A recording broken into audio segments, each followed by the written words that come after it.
Hello, everyone. Welcome to Leisrealtalk. Make sure this microphone is pointing at the right angle. Hello.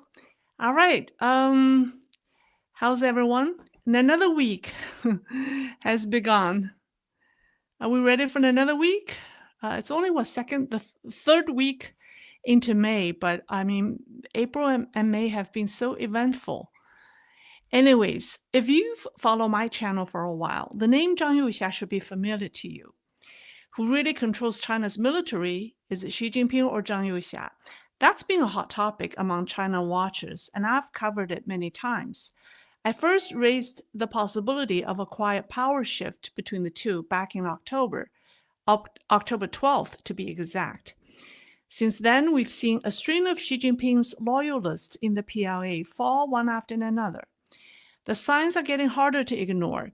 Some of these removals have been confirmed, while others remain speculation and rumor. So what does it mean if Zhang Youxia is now calling the shots in the PLA? Does this make war in the Taiwan Strait more or less likely? Does it make the CCP more or less of a threat? Well, the truth is we know very little about Zhang Youxia or his political stance until now.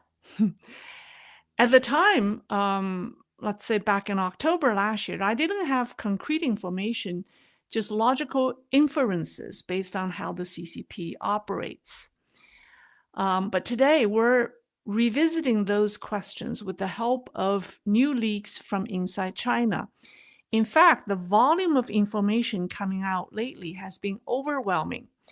In my Saturday's live stream, I spent 2 solid minutes talking about why political rumors matter in Chinese politics at the beginning. But things are moving so fast that even what I said Saturday night already feels outdated. I mentioned then that not all political rumors are true, right? Some are truth, some are half-truth, and some are pure fabrication. And the key, I said, is knowing how to analyze them intelligently. Well, over the past 2 days, the floodgates have opened. The sheer volume of rumors is wild, and breaking them down one by one is no longer realistic. You have to zoom out and look at the bigger picture. So tonight, I'm going to walk you through the major developments based on what I considered reliable sources of rumors. So by reliable, I mean information that's being corroborated by multiple sources, or information that comes from individuals with a good track record of accuracy. Okay, so and they nail down to 3 major stories, all involving Zhang Youxia. So the first one is, I'm going to quickly give you the 3 major developments or stories before I get into the details. The first one is saying that Zhang Youxia continues to purge Xi Jinping's allies in the military. And the latest bombshell is that General He Hongjun, who was just promoted last July as Miaohua's deputy, is now rumored to have taken his own life. And the second story is that a third-generation princeling whistleblower has reportedly revealed Zhang Youxia's stance on Taiwan and geopolitics. And his disclosures offer valuable insight into what Zhang's leadership may look like. And then, last but not least, an expanded politburo meeting was reportedly held to discuss Xi Jinping's future. And despite ongoing health rumors, former party leader Hu Jintao attended the meeting, and Zhang Youxia delivered a 30-minute speech. Okay, so that's our agenda for tonight. Sounds interesting? Okay, let's get started. Before I start, I want to say each of those 3 stories is a bombshell on its own, but taken together, they give us a clear picture of the shifting dynamics at the very top of CCP. That's what I want to say. Okay, first things first, let me share a picture. Where did my pictures go? Oh, here we go. You know this man. He is our protagonist tonight. All right. All right. Here, this is the This is our protagonist number one. His name is He Hongjun. You might have remembered him from last July. I talked about him last October. Actually, maybe you may remember this picture. Yes, that's a better picture for him. This was when he was promoted last July. So the first most explosive rumor centers on the death of General He Hongjun, who was personally promoted to full general by Xi Jinping in a solo ceremony on July 9th of last year. He had been serving as the executive deputy director of the CMC's political work department under Admiral Miao Hua at the time. Who was not sacked at the time. So his promotion, or He's promotion, positioned him as the clear successor to Miao, who was nearing retirement age and was rumored to be in trouble. Back then, He Hongjun was riding high. Then last month, everything changed. On April 20th, rumors began circulating that He Hongjun had been detained. Okay, hold on, let me go back to. So this is a better picture of him. The rumor started on April 20th. It was said that he had been detained. It was a shocking development in itself. But what followed was even more dramatic. 2 days ago, reports emerged claiming that General He had attempted suicide while in custody. He was rushed to the 301 military hospital for emergency treatment, but did not survive. His death has been widely reported not only on Chinese social media outside China, but also by international outlets like Radio Free Asia. The news sent shockwaves. Who would have imagined that a rising star in the PLA would be dead less than a year after his high-profile promotion? Many find the narrative that He took his own life difficult to believe. You see, CCP detention centers for high-ranking officials are under constant surveillance. Every room is monitored 24/7 by both staff and cameras. The walls are padded, so they can't just hit the wall. And in some cases, detainees aren't even allowed shoelaces or sharp-edged pens. So suicide under such conditions is nearly impossible. So some suspect General He died during interrogation, possibly unable to withstand the extreme physical and psychological pressure. Others believe he was secretly executed. So there have been long reports that the CCP has quietly executed military officers during internal purges. In either case, whether it's death during interrogation or execution, rushing him to a hospital may have been an attempt by the authorities to create a cover story or to cover up the story. What makes his death especially alarming is his status as a staunch Xi Jinping loyalist. Unlike others, he was the only general promoted through all three ranks: Major General, Lieutenant General, and Full General, directly by Xi Jinping himself. By contrast, figures like Miao Hua rose under multiple leaders. Miao was promoted to Major General by Jiang Zemin, to Lieutenant General under Hu Jintao, and to a Full General under Xi Jinping. So General He Hongjun was one of the what you call the purest products of Xi Jinping's patronage network. Some say he was more loyal to Xi Jinping than Miao Hua. His sudden death points to a deeper, more ruthless stage of the power struggle within the Chinese military. A line has been crossed. So now all eyes are now turning to one man behind the purge. It's not Xi Jinping, but Zhang Youxia. All right, so now let's talk about, here we go. Where is our protagonist tonight? Okay, so here's the central figure of tonight's story, Zhang Youxia. A third-generation princeling recently came forward with revealing details about who Zhang Youxia really is and where he stands on key issues like Taiwan.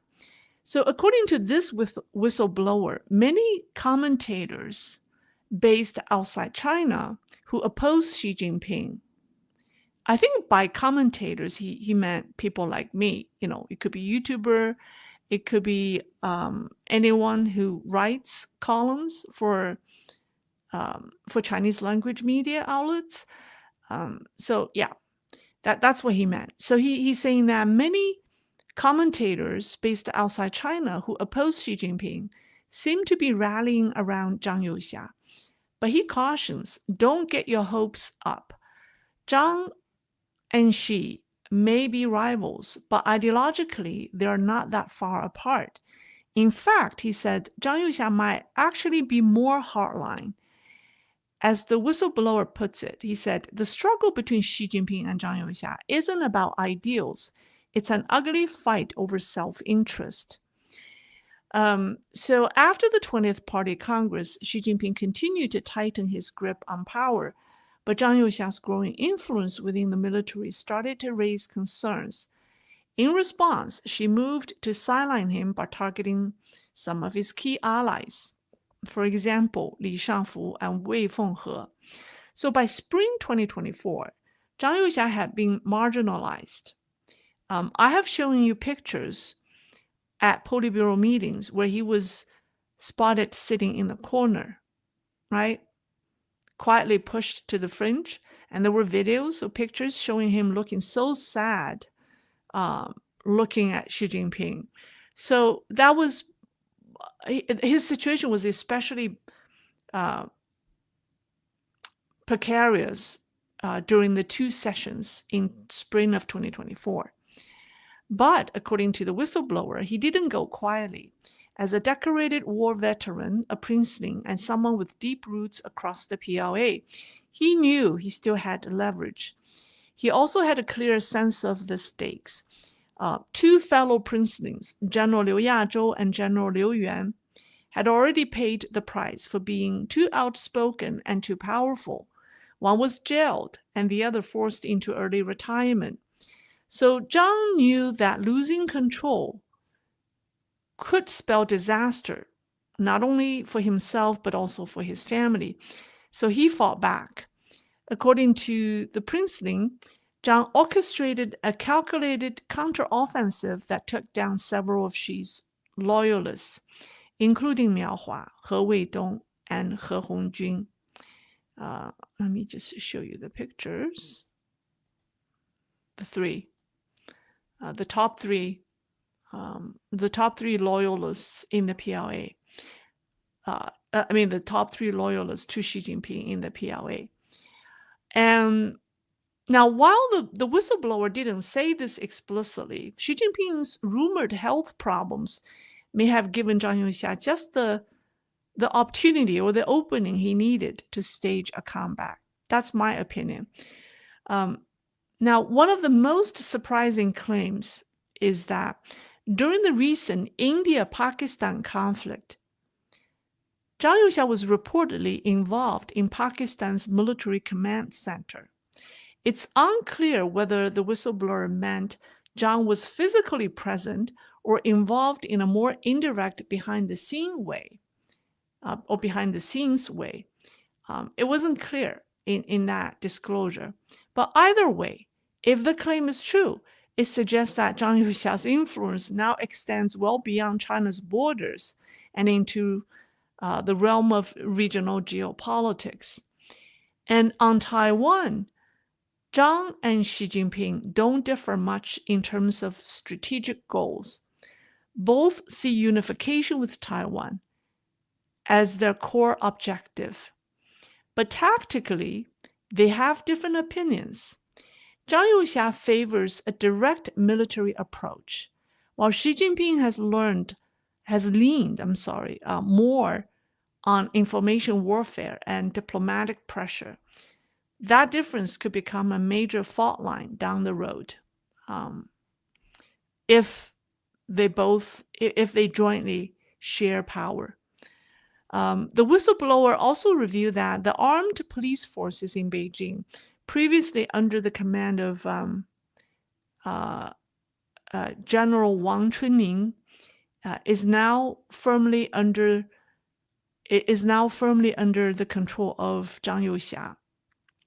Actually, the commander of armed police, Wang Chunning, has disappeared. He has disappeared for quite a while.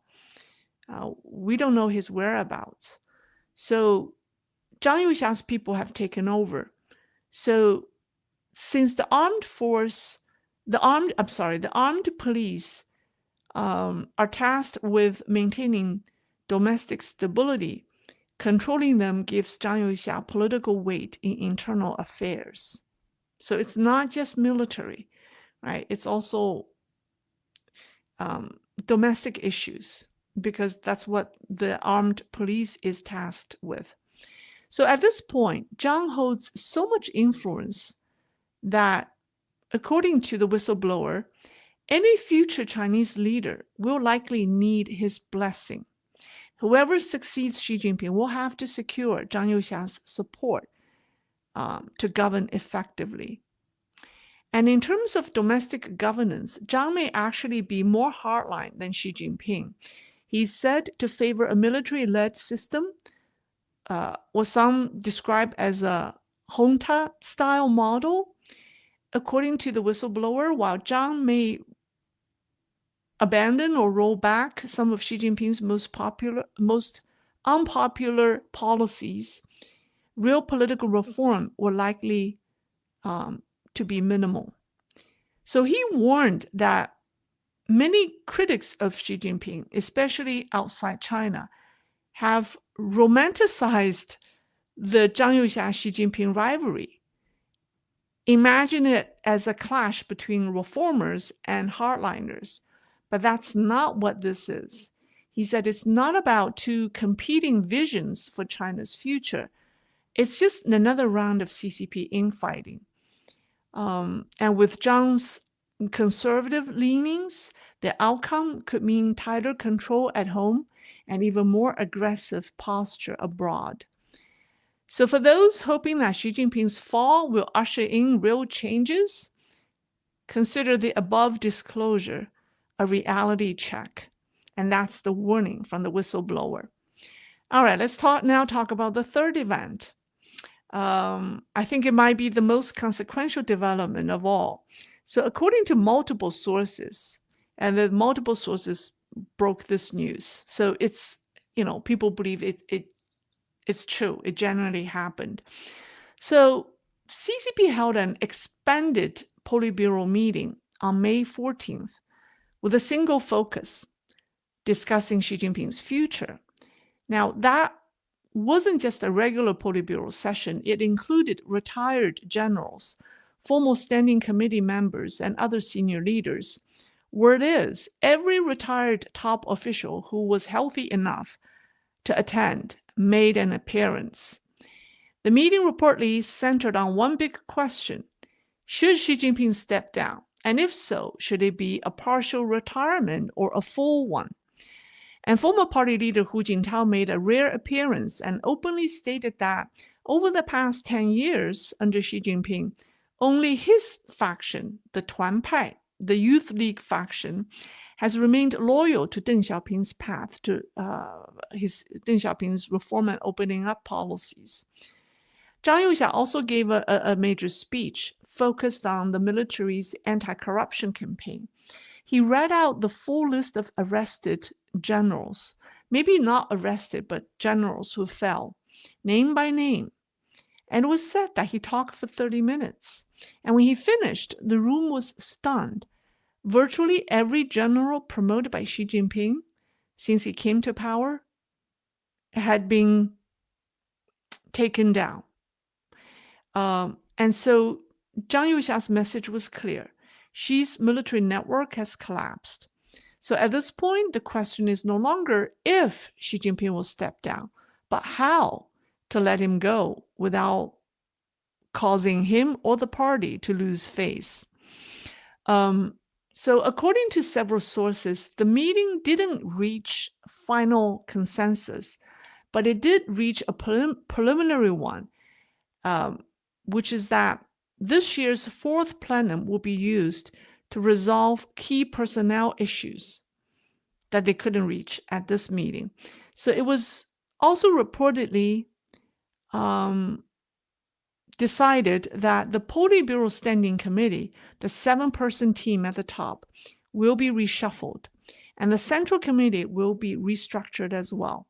And Hu Jintao's faction is expected to hold 1/3 of the new seats in the Central Committee. Additional leaks suggest that several key Politburo members have started distancing themselves from Xi Jinping. And I've already told you this before. This includes He Lifeng, the vice premier in charge of the economy and U.S. trade talks, Wang Yi, the foreign minister, Ma Xinrui, the party secretary of Xinjiang, and Ying Li, the party secretary of Beijing. So while it's still unclear whether Xi Jinping will fully or partially step down, it's becoming more likely that some form of transition will be announced at the fourth plenum. The party elevated him, and now removing him won't be so easy, because both Xi Jinping and the party have faces to save. Xi Jinping certainly doesn't want to retire early. But if the leadership truly wants him out, they will have to decide on a successor first. Right? Without a successor, they can't let him go. And let's be honest, that's not an easy task. Who really wants to inherit this mess? So 2 sources reviewed today that the fourth plenum is now tentatively scheduled for August.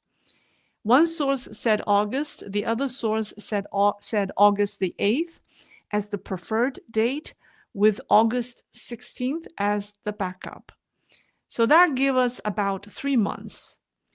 Well, Xi Jinping's departure will certainly create a massive power vacuum, and every faction is scrambling to claim a share while trying to maintain some balance. I also think the leadership will use this time to quietly debate on an even bigger question. That is, whether to dissolve or rebrand the party altogether. Now, you see, similar discussions reportedly took place when Deng Xiaoping first took power. At the time, the CCP elites considered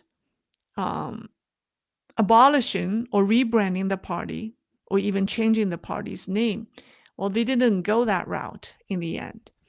But this time, I'm sure the CCP elites will discuss that. Now, if Hu Jintao's faction ends up with 1/3 of the Central Committee, that would effectively make them the strongest group in the party. Hu Jintao's appearance at the May 14th meeting was symbolic, but it was important to make the meeting look legitimate because he is the highest ranking living CCP leader. But many people believe the real strategist behind the Hu Jintao faction is former Premier Wen Jiabao. I have discussed this in earlier videos, and the new leaks just only confirm that. But here's the catch. What if, that's a consequential what if. What if Zhang Youxia and Hu Jintao's faction don't see eye to eye? They may be the 2 most powerful forces at the top right now, but their views on Taiwan, foreign policy, or even domestic governance could be worlds apart. That tension, in my opinion, could plunge the CCP into yet another round of infighting. Because let's face it, once Xi Jinping is gone, the remaining players won't just hold hands and sing in unity. They will regroup and start fighting all over again. So over the next 3 months, we'll see a tough ride.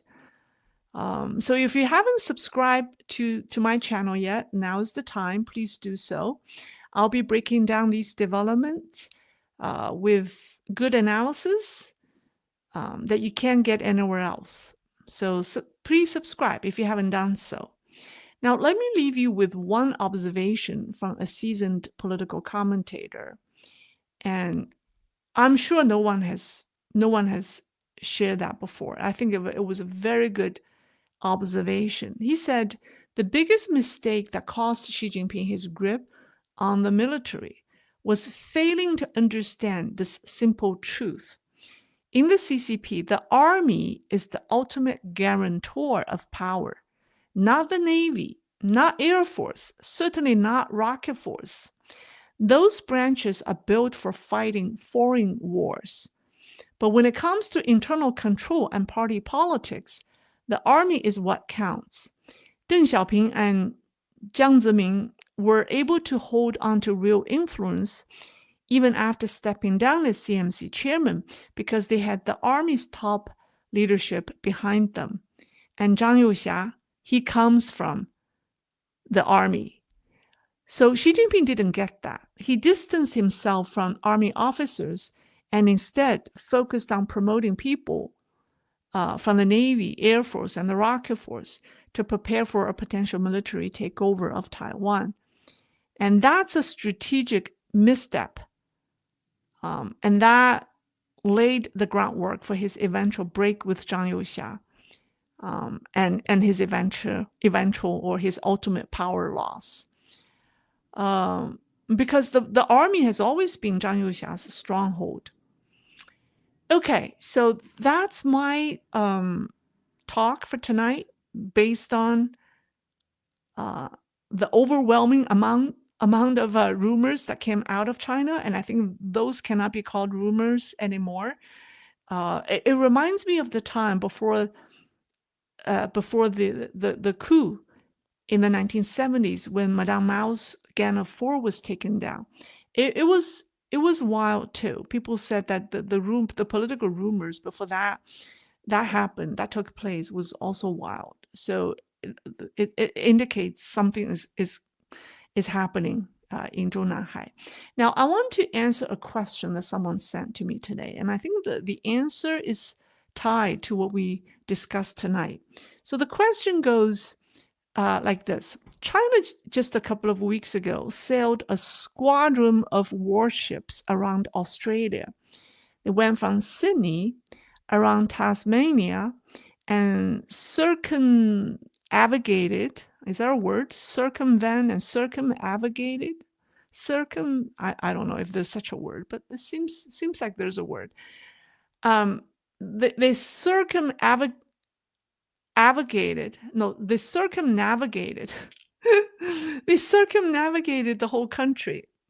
So it just got me thinking more about CCP's politics recently. I mean, he was just trying to ask me he was asking my opinion about those developments in the PLA. Well, here's my answer. With the new revelation about Zhang Youxia, it's easier to make sense of PLA's continued aggression in the region, right? One would expect the PLA to pull back given the internal chaos they're experiencing. But the insight from the Princeton whistleblower tonight connected the dots. If Zhang Youxia is indeed the figure he was described to be, hardline, pro-military attack, focused on Taiwan unification, then the continued rogue behaviors by the PLA after Xi Jinping has lost control is totally explainable. We know where it came from. So hopefully I answered the question and I give you a valuable update on the state of being of the PLA and the CCP. All right, let's see what questions people have for me. Okay, let me get rid of this picture. Okay. All right. I saw Brian Koa. It used to be a Brain Koa. Is this Brian Cow? Brain Koa. All right. Well, thank you. Thank you. Barry Watkins. Please do an introduction show to China's leadership organization, their functions, and where power centers are. Most in the USA cannot name anyone in the Chinese government other than Xi Jinping. Um, yeah, maybe I should do that program in it will have to be a scripted video because I don't see how I can do that in a live stream. Um, it's possible. That's a great suggestion. Maybe I could do a scripted video, and so it's an evergreen video. People can reference it from time to time. But thank you for the suggestion. Drusilla shoot. Thank you. In another YouTube channel, anyone see bold and bankrupt new video on Silk Road? One of his more depressing videos. All right, very in line with Lei's video on the topic. All right, okay. Let me see. Jones Edna, thank you for this podcast. Amazing. Well, thank you. Thank you for the super stickers. Let's see. I think that's all. Is that all? All right, let me see. Let me pick some questions.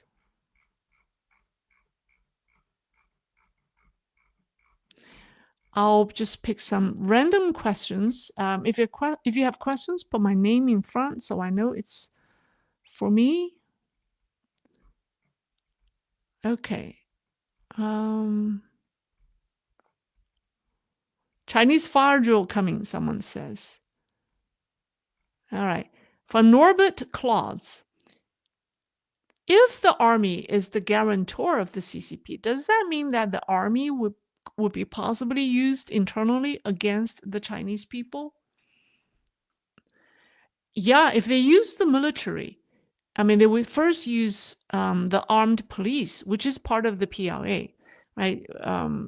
During the military reform, the armed police used to fall under the legal 政法系统, the police and legal system. But then during the military reform, I think was it?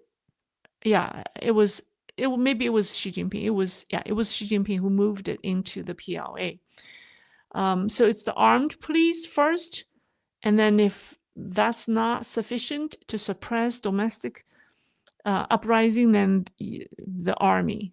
You wouldn't use the Navy, the Air Force, or the Rocket Force to suppress domestic riots, right? So that's the argument that this person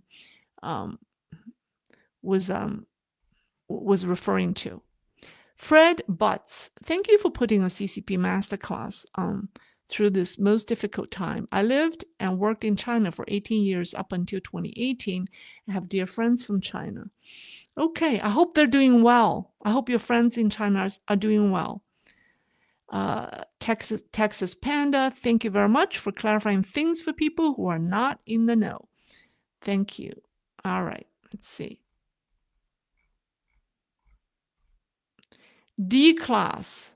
Will North Korea destabilize and spark a regional conflict if both Russia and CCP collapse simultaneously? I think if Russia and CCP collapse simultaneously, now, by the way, I do not think Russia and CCP will collapse simultaneously. I think that's very rare. One of them will collapse, but not both. But in the event that Russia and China or CCP collapse together, I think it will force the North Korea to be friendly with the United States. I think it will actually end Kim Jong-un's rogue behavior if both Russia and China were to collapse together.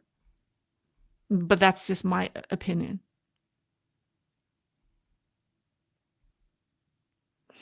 Doozy, if or when there is a change in leadership, will the CCP still be a strong communist party, or will they loosen up more towards democracy? it depends on who the next leader is, or if they will announce any dramatic political change. It all depends on the results of the deliberation amongst the leaders and who will be the next leader. I think, I think it's very hard to say at this point. It could, if you put the wrong person, then that could, that person could make, the CCP even stronger. But I take that back. I think no one at this point can fix all the problems the party has right now. So I think it's inevitable that the party will disintegrate, but it's a matter of how much time it will have. It still has left before that happens. Let's just hope it doesn't drag on for too long, because it's very painful for everyone in the world. So I do not think the Chinese Communist Party will last very long.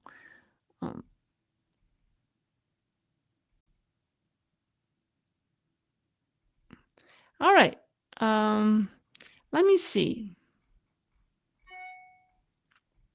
Here's a question forwarded by Chris.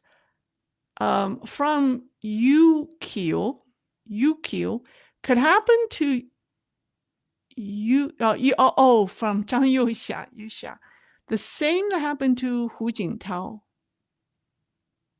No, it's difficult because Hu Jintao does not control. Hu Jintao is a very weak leader. He does not control the military. Zhang Youxia is powerful because he controls the gun, right? There's a saying, he who controls the gun controls the regime. So so Hu Jintao is, that's why I think it will be interesting. It will be a struggle between the Hu Jintao faction and Zhang Youxia, right? Politically, Hu Jintao's people, is powerful, but they don't control the military. Zhang Youxia controls the gun. That's why the whistleblower believes that Zhang Youxia would have to give his blessing to the next leader because he controls the gun. But that's going to be a sticky situation, in my opinion. That's why I still think things can get ugly, but we'll see. All right. Well, thank you, Drusilla, for the super sticker. All right. Here's a question forwarded by, I already answered this. I already answered the question. From 17 Forever, Lei, do you think there's any chance the Chinese people will rise up against the CCP? If the economy continues to deteriorate, if it gets worse, that will happen. Actually, this already happened in Wuhan. There's a gunfire that broke out at a night market. Someone, with a gun, I think it was an American-made gun. It was not, someone had a gun and killed. I think he fired 5 shots. From the audio clip, we heard 5 shots. And I think 1 was killed. Some people say, the official statement said 1 killed and 3 injured, but some people say 2 were killed on the spot. So this is scary because the Chinese are asking, where did these people get guns? And that's scary because China holding guns is outlawed. I mean, it's not legal. It's you're in trouble if you have a gun. So, but I think that's a dreadful message to the regime because, I mean, the Chinese smuggle so many items across border, so they can smuggle anything, including weapons, right? So, that's dangerous and dreadful. Thank you, Drusilla. All right. Bobby Bronco. Thank you, Bobby. All right. Fred Butts. Well, thank you, Fred. Oh, here's a question from Noman. I don't know how to say this. Nomanu. Okay, Lei. Do you believe the army chiefs can reason with about international political realities, such as the Taiwan issue? The army chiefs can reason with about international political realities? I do not know. I can't really answer that questions because I don't know them well enough. It depends who they are. Um, yeah, I don't have enough information to say what their views are on international politics. John Kleeman. Well, thank you, John. I think the topic we cover tonight is important because we've been talking about Xi Jinping losing power to Zhang Youxia for 8 months? More than 8 months, since last October. 9 months. But I have been often asked, well, does that mean that we're closer to war or we're further away from war? I couldn't really answer that question until today. We have some information from China. I mean, of course, that's just one person's opinion, but it's one view, and I found it to be credible. Otherwise, I wouldn't share it with you. Someone asked a question from Fred Butts. Do you think the PLA will act independently without consensus of the CCP as a whole? Well, that depends if their leader, if they, I mean, if Zhang Youxia has full control of the PLA, then they would follow his direction, right? They will follow his direction. And so that's up to Zhang Youxia. But so far, it looks like he has more control over the military than Xi Jinping does. That's for sure. But in the time of war, if Zhang Youxia said, okay, let's start a war, let's attack Taiwan, you're asking, will his subordinates follow his direction? Because these people do not believe that they could win the war. But I think, Zhang Youxia wouldn't make that random decision by himself because he is a war veteran. He is a military leader. He understands what having a war means. And without the support of his lieutenants, without the support of his officers, he can't fight this war. So he wouldn't be stupid enough to make that decision alone by himself if his people are against that decision. So if people are normal, then I would say the PLA shouldn't be acting independently under Zhang Youxia, right? But who knows if Zhang Youxia will go crazy, and become Xi Jinping the second, and then he may lose the confidence of his people. So I don't know. It's hard to say at this point.